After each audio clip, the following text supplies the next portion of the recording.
Ladies and gentlemen, thank you very much for coming to the unveiling of one of our newest stamps that the Penticton and District Stamp Club has originated.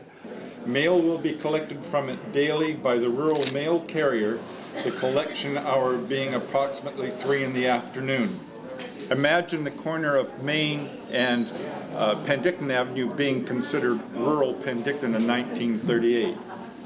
So this is the collector's item, and all funds relating to collecting from this then goes to the Hospital Foundation.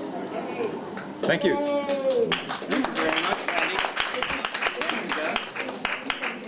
The Stamp Club has graciously and very generously been raising money for the Hospital Foundation. We are on a journey of raising $20 million for the hospital. As you can see, they've actually raised quite a bit already. They're over 20,000 and well on their way, and actually presented a check here as well.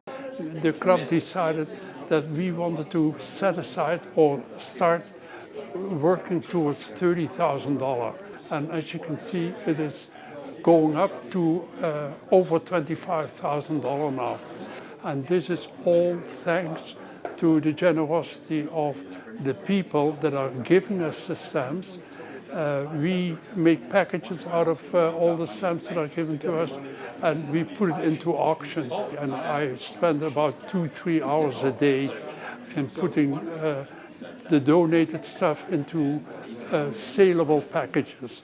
The Stamp Club has had tremendous response from people, the general public, in that not only buying the cover that has been produced for the event, but also the donations of stamp material that has been given to us for auctioning off and selling at our club, which goes towards our foundation, a goal of $30,000 for the Hospital Foundation, and a room to be named after our club. And we're all looking forward, if we have to go to the hospital, to be in that room. It started years ago with one lady, since passed on, but she started raising money for the Cancer Fund, and it just grew with the different charities. We have 6 charities now, we added one this year, that we receive material from the general public, and they'd like the money to go to a specific charity. But once we started in with the Hospital Foundation, and then the hospital was announcing that they're going to build this tower, and we had a chance to be part of it and raise $30,000 for it. Now we've raised over $24,000 now, which is absolutely terrific. Those donations came from very large donations of one member. She had passed away. She had been a stamp collector all her life, and the material raised over $9,000 to start with. So she was an exceptional Stamp Club member. But she used the hospital a lot, and she knew it. So this is where it was at. Her generosity was absolutely phenomenal. We did have another gentleman from Naramata who donated a large collection. And then, of course, we have had our Stamp Club members were encouraged to give personally their money at Christmas time this year, and we had one of our members who donated a large amount through the club, through to the Hospital Foundation before Christmas, and then he came to me after Christmas. He said, "I told you that I was going to give more, and here's the next check," which is fantastic. And we did have a lot of other members giving checks at Christmas. So this has helped to build that total to over 24,000. We do the covers to raise the funds, and my enthusiasm for that is I am a cover collector.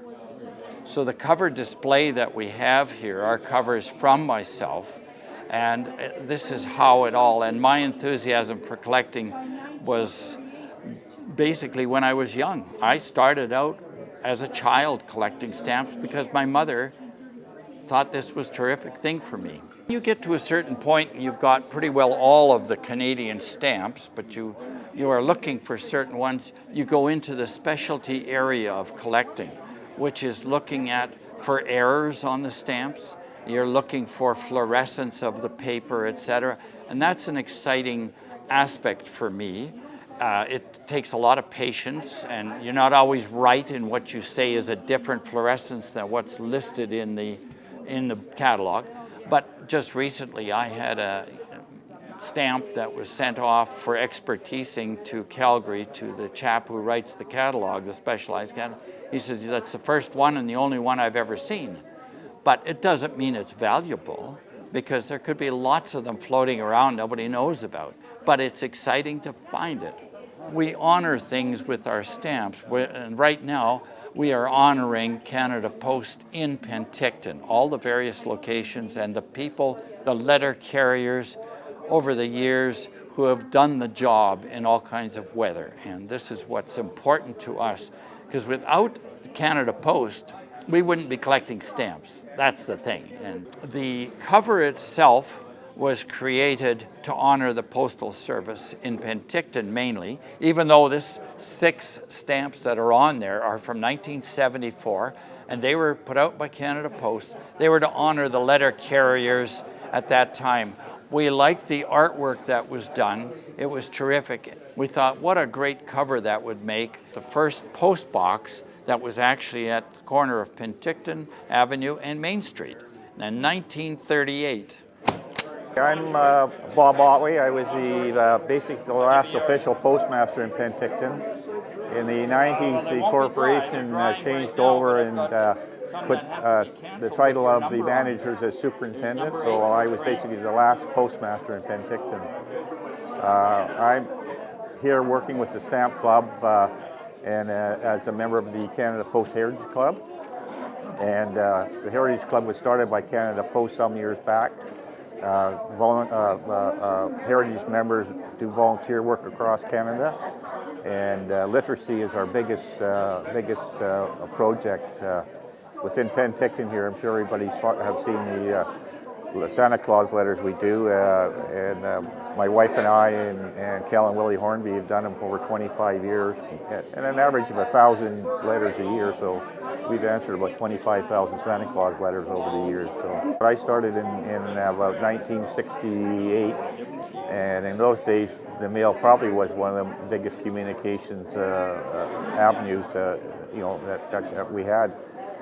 Today, I think everybody understands that with the invention of the iPhone and etc.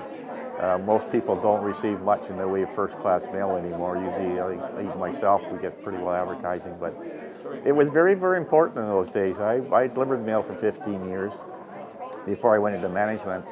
And the seniors and the housewives, it was part of their daily routine, waiting for you to come around. And the dog was barking, they knew you were on your way. And they got not just bills in those days, but letters. People wrote letters. They didn't have something in their hand and just text.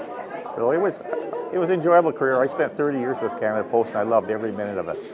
And the people I met, just wonderful, wonderful employees I worked with. And when I was in management, I considered my employees as my fellow workers. And it was a great time. Really enjoyed it. I met Bob years ago, and he has been instrumental in signing the covers with a special cancel we've made, and he is the tie-in with the community through the post office. Now the Stamp Club made up a special stamp for me for these occasions, which is the last official postmaster in Penticton. And they like me to come over and sign them along with Randy, who was the artist on the stamp. So. We're the largest club in the valley, including Kelowna.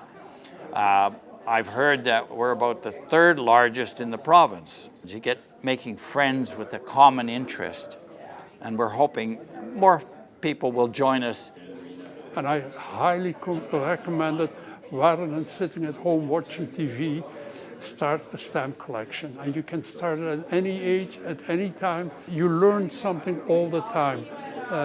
You learn things from different countries, and people can come to the Stamp Club, and we'll tell them how to do it and how to go about things.